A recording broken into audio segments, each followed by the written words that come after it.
Estas masas laterales van a tener en la parte superior una superficie articular que es cóncava debido a que va a alojar a los cóndilos del occipital, y hacia la parte inferior, no sé si se ve aquí, bueno, más o menos, en esta vista lateral, en la parte inferior vamos a encontrar las carillas articulares inferiores, que son totalmente planas.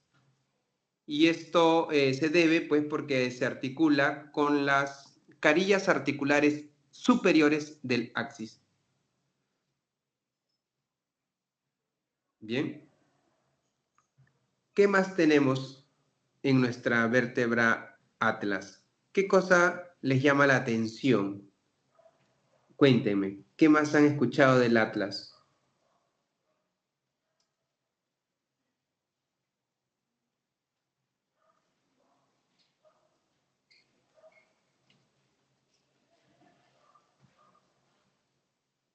Su arco anterior que se articula con el diente del axis. Excelente. Si nosotros vemos el arco anterior del atlas, el arco anterior por fuera tiene un tubérculo anterior del atlas, pero en su parte interna va a tener una carilla articular para el diente del axis que antiguamente le decían la fosa odontoidea. Bien, como dice su compañera, precisamente ahí se va a articular el diente del axis.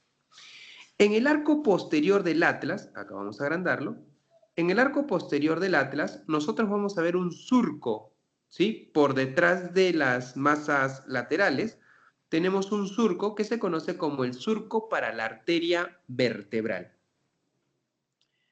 Si bien parece obvio preguntar el contenido de este canal, cabe resaltar que no solamente pasa mi arteria vertebral, sino que también por ahí va a salir el primer nervio cervical.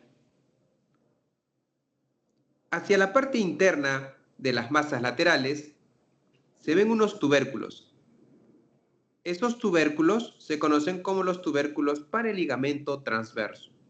Ligamento muy importante, ya que va a limitar el movimiento o el desplazamiento del diente del axis hacia la parte posterior.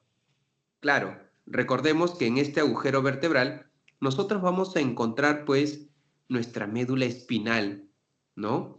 Y entonces cualquier desplazamiento posterior del diente del axis lo que lograría sería una estrangulación de la médula espinal. En relación a la segunda vértebra cervical, el axis, podemos ver que hay algo que sobresale del cuerpo, ¿sí? Es el diente del axis. ¿Alguien me puede decir qué ligamentos se insertan en el diente del axis?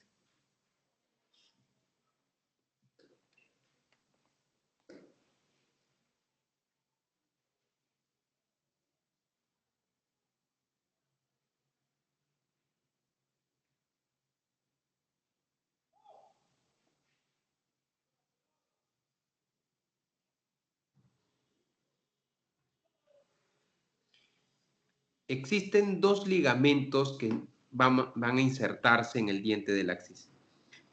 En el vértice, en la punta del diente, hacia los costados, se va a originar los ligamentos alares.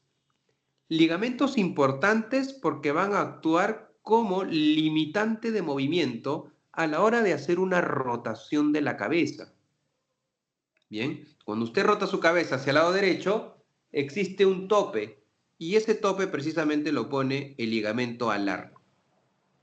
En la parte posterior del diente, recordemos que por ahí va a pasar también el ligamento transverso del atlas.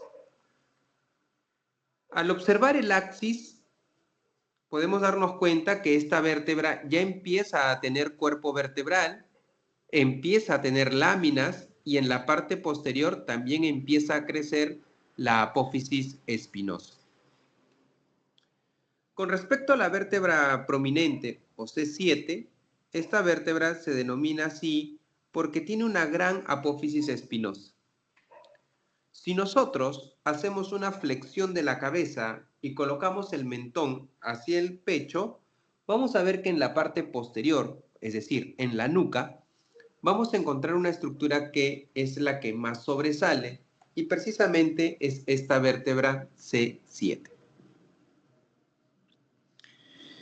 En cuanto a las vértebras torácicas, tienen particularidades como por ejemplo en los cuerpos vertebrales. A ambos lados de los cuerpos vertebrales, nosotros vamos a encontrar nuestras hemicarillas costales o fositas costales, superior e inferior. Esto lo vimos la primera clase y vimos que en estas fositas costales superior e inferior se iban a articular las cabezas de las costillas. Otra de las particularidades que tiene esta vértebra es que en su apófisis transversa iba a presentar una carilla articular también. Y en este caso iba a ser para que se articule el tubérculo de la costilla. En el caso de las vértebras lumbares, lo particular que tiene estas vértebras es que por detrás de las apófisis articulares superiores, nosotros vamos a encontrar un tubérculo o apófisis denominadas mamilares. Las apófisis mamilares se encuentran exactamente por detrás de estas apófisis articulares superiores. Pero también va a contar con una apófisis más, llamada accesoria. Esta apófisis accesoria se ubica justo por detrás de la apófisis transversa, ¿sí? Justo por detrás de la apófisis transversa de una vértebra lumbar. No sé si les han tomado examen, pero yo sí pregunté por estas apófisis. Tener en cuenta, pues, al visualizar estas vértebras, o estas apófisis, mejor dicho, primero fíjese en qué grupo vertebral se encuentra, ¿no? Porque estas apófisis, tanto mamilar como accesorias, uno solamente las va a encontrar en la región lumbar, ¿no? No lo puedes encontrar en la región torácica. Entonces, ese es el detalle a tener en consideración. Con respecto al sacro, doctores, podemos ver que su cara pélvica, ¿sí? Que es la parte anterior, es bastante cóncava e incluso en las damas esta concavidad es mucho más acentuada que en el caso de los caballeros. En la parte más superior y anterior del sacro, ¿sí? Esa parte, ese borde superior, se conoce como el promontorio. Seguramente alguno de ustedes que esté llevando Morfo 3 han hablado bastante del promontorio esta semana, ¿no? Porque hicimos la clase de pelvimetría y pues tomábamos como referencia para hacer ciertas mediciones, ciertos diámetros en sentido antero-posterior, considerábamos al promontorio. Y ahí vimos los diámetros conjugado anatómico, conjugado obstétrico, conjugado diagonal, etcétera, etcétera. Si nosotros vemos, seguimos viendo la cara anterior del sacro, se pueden observar unas crestas transversales. Estas crestas transversales evidencian, pues, la fusión que ha habido de las vértebras sacras, ¿no? Entre vértebra y vértebra, donde se supone que debemos encontrar los discos intervertebrales, pues en este caso hay ausencia de estos discos y están los cuerpos vertebrales fusionados. En esta cara anterior también podemos ver que a ambos lados de las crestas transversales encontramos unos orificios denominados los orificios o forámenes sacros anteriores. Por esos orificios van a emerger las raíces anteriores de los nervios sacros. Si nosotros vemos la parte posterior del sacro, se pueden observar también los agujeros sacros posteriores y en la parte central lo que vendrían a ser pues las apófisis espinosas de las vértebras sacras fusionadas. A eso se le conoce como la cresta sacra media. No se aprecia muy bien en esta imagen, pero también existen crestas sacras mediales y crestas sacras laterales. No confundir. La cresta sacra media es la que se puede ver aquí, pero también hay mediales y laterales. Por dentro del sacro, como podemos ver en la primera fotografía, vamos a encontrar un conducto, el conducto sacro, que termina en un orificio en la parte final que se conoce como el hiato del sacro. Este hiato del sacro, doctores, es muy importante porque es precisamente en este orificio donde termina nuestro conducto vertebral. Si nosotros vemos la columna vertebral aquí, ¿okay? Aquí. Bien, por dentro de la columna vertebral nosotros vamos a encontrar el conducto vertebral o conducto raquídeo, conocido también. Este conducto vertebral es precisamente el espacio, una cavidad, donde se va a alojar nuestra médula espinal. Este conducto vertebral se origina o empieza a nivel del foramen occipital o foramen magno, que se encuentra en la base del cráneo. Y a partir de ahí va a pasar por todos los agujeros vertebrales de las cervicales, torácicas, lumbares, se introduce al sacro y ese conducto vertebral va a terminar en este orificio que viene a ser el hiato del sacro. Si bien es un conducto bastante extenso, cabe resaltar que mi médula espinal no abarca todo ese espacio. Mi médula espinal no abarca toda esa cavidad. No abarca todo el conducto vertebral.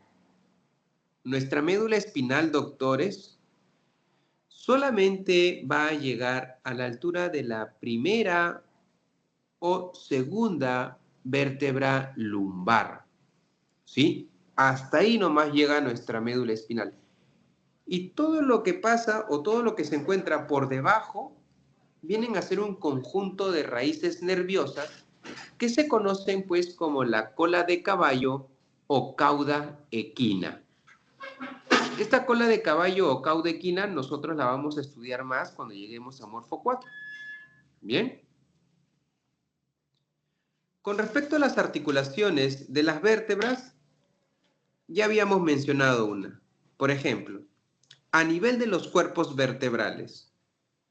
Si nosotros nos ubicamos en la región cervical, como en esta imagen de aquí, podemos ver que están enmarcando las apófisis unciformes.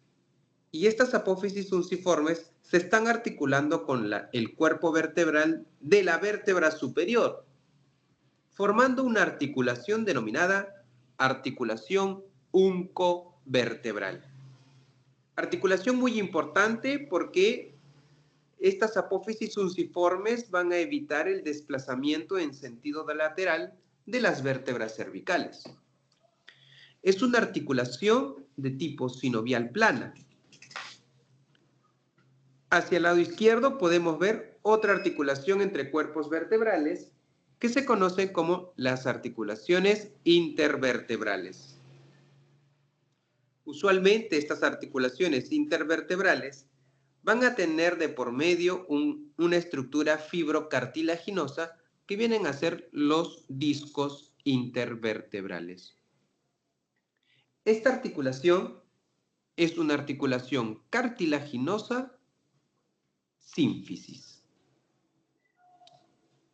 Hacia la parte posterior podemos ver la articulación entre las apófisis articulares. Se conoce como la articulación cigaapofisiaria y también es una articulación sinovial plana. Luego tenemos las articulaciones craniovertebrales. Son 3. La primera es la que tenemos aquí. Entre los cóndilos del occipital y las carillas articulares superiores del atlas. Esta articulación se denomina articulación atlanto-occipital. Es una articulación de tipo sinovial elipsoidea o sinovial condilia que permite realizar los movimientos de flexión y extensión de la cabeza. Por ejemplo, cuando nosotros realizamos un movimiento de afirmación con la cabeza, ¿no? Cuando tú dices sí con la cabeza, ahí estás usando tu articulación atlanto-occipital. Si ustedes observan en esta imagen, por encima de los cóndilos del occipital se ven unos forámenes. ¿Alguien sabe cómo se llaman esos forámenes? Por encima de los cóndilos del occipital.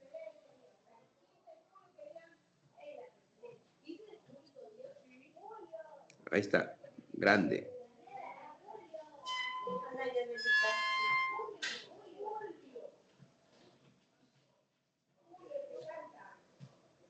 Uy, Dios, se perdió. A ver.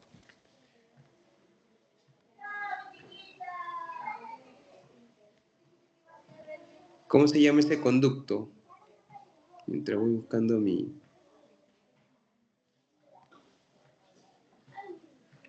¿Cómo se llama ese conducto, doctores? ¿El conducto hipogloso? Excelente, doctora. El conducto hipogloso. ¿Y qué pasa por este conducto hipogloso, doctora? El nervio hipogloso, par craneal, el 12, si no me equivoco. Perfecto, doctora. Y este conducto, este nervio hipogloso par craneal número 12, como usted manifiesta, ¿qué función tiene? ¿Qué inerva el hipogloso? A la lengua. Motoramente, ¿correcto? Motoramente va a darle inervación a la lengua, eso es correcto. Muy bien.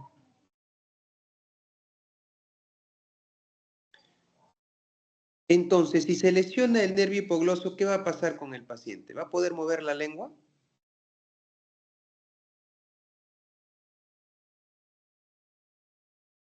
No, doctor. No, pero va a poder mover la mitad de la lengua, ¿sí? Va a poder mover la mitad de la lengua. Así que, un ejemplo, por ejemplo, ¿no? Vamos a ver acá dónde estamos. Acá. Un ejemplo aquí. Si se fractura el cóndilo izquierdo, una fractura del cóndilo occipital izquierdo puede provocar una lesión del nervio hipogloso izquierdo. Entonces, ¿cómo sé que está comprometido el nervio hipogloso? Cuando usted saque la lengua hacia adelante, pues tu lengua se va a ir hacia un lado, ¿no? Se va a ir hacia el lado izquierdo. ¿Por qué? Porque ese lado izquierdo va a tener los músculos contraídos, no van a participar. Entonces, al sacar la lengua, solamente funcionan los del lado derecho. Entonces, tu lengua se inclina hacia el lado de la lesión, ¿no? Bien. Otra articulación que vamos a encontrar es la que está en el medio, entre el diente del axis y el arco anterior del atlas. Viene a ser la articulación atlantoaxial media. Es una articulación de tipo sinovial trocoide y tiene como función realizar movimientos de rotación de la cabeza. Por ejemplo, cuando nosotros decimos no con la cabeza.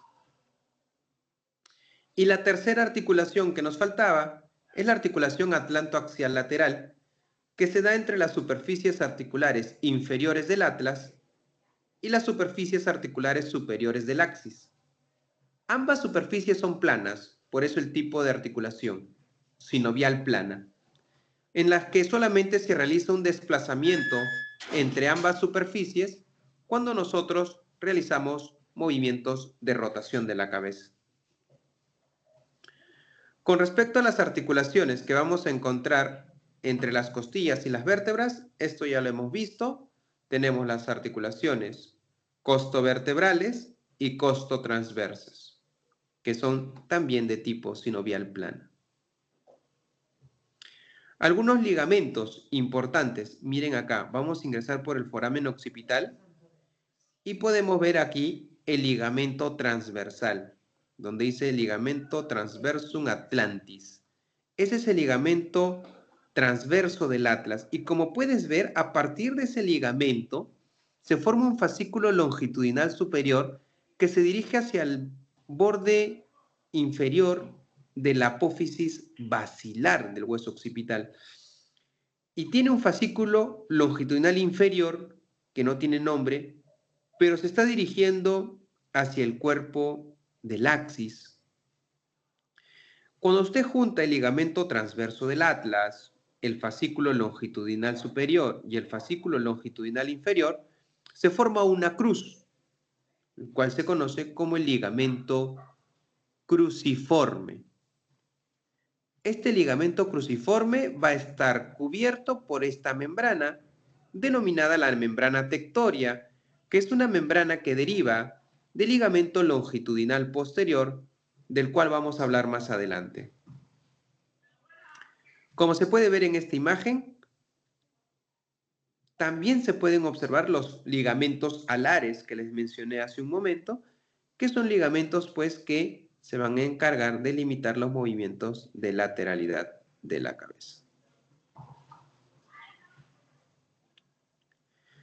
Por acá tenemos los ligamentos longitudinales. El anterior, que se encuentra por delante de todos los cuerpos vertebrales, y el ligamento longitudinal posterior. Mírenlo bien.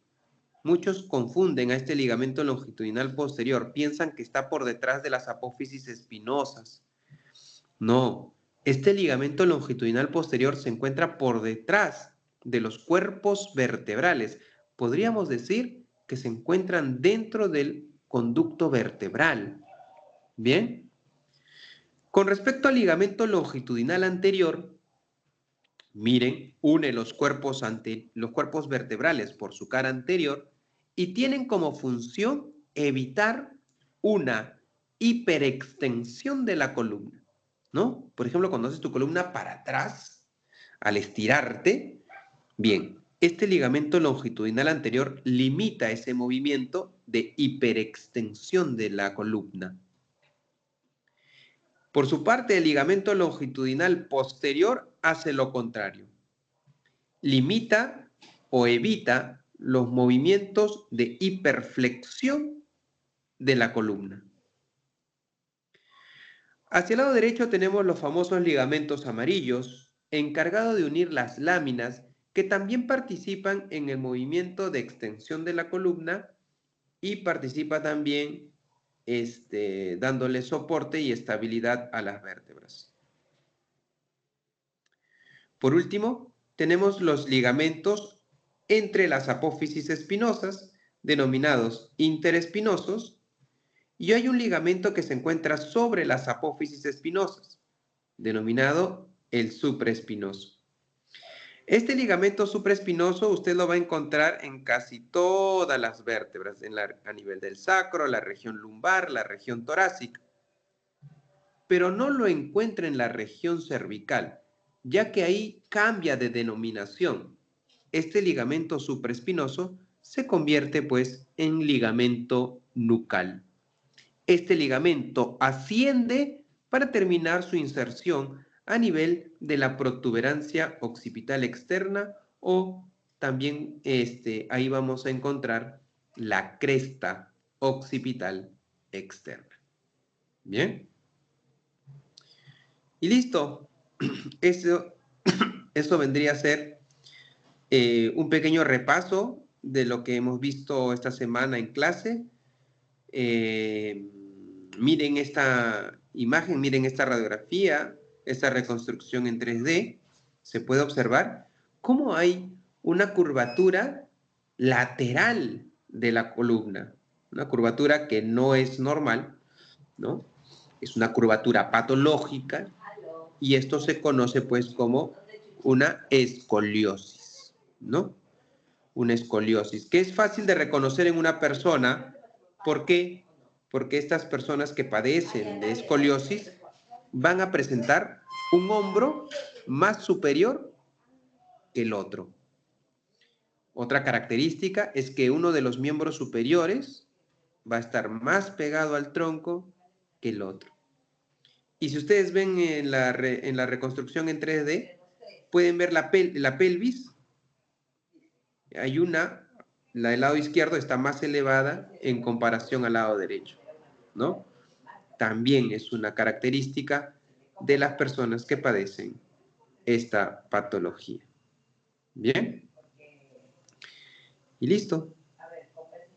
Eso es lo que teníamos que compartir el día de hoy.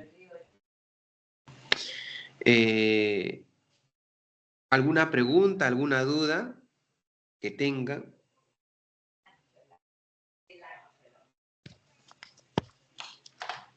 Es todo lo que hemos visto en práctica, en teoría también. Nada más. Bien, si no hay dudas, no hay Claro, gracias, doctor. Gracias a ustedes, disculpen la demora y discúlpenme por todo el ajetreo.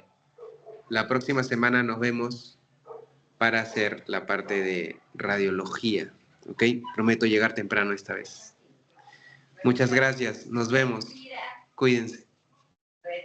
Doctor, disculpe una consulta. La clase queda... Ay, no, ya.